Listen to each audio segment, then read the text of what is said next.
நீங்கள் கொஞ்சம் கொஞ்சமாக மோடிஜிக்கும் அமித்ஷாவுக்கும் பாரதிய ஜனதா கட்சிக்கும் நீங்கள் தாரை வார்த்து கொண்டே இருந்தீர்கள்.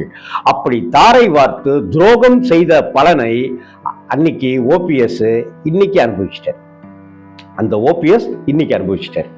உங்களுக்கு நீங்கள் துணை முதல்வராக 2-3 முறை இருந்திருக்கீங்க, முக்கிய பொறுப்புல இருந்திருக்கீங்க, அதிமுக கட்சியினுடைய பொருளாளராக இருந்திருக்கீங்க. எந்த மதிப்பும் கிடையாது உங்களுக்கு.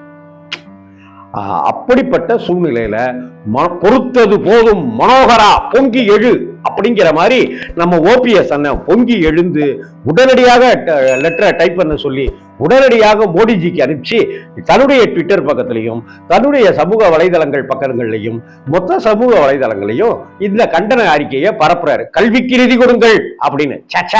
கல்விக்கு வள்ளலாக இருந்த காமராஜரை பற்றி நினைக்கும் போது இப்படி கல்விக்கு நிதி கொடுக்க சொல்லி ஓபிஎஸ்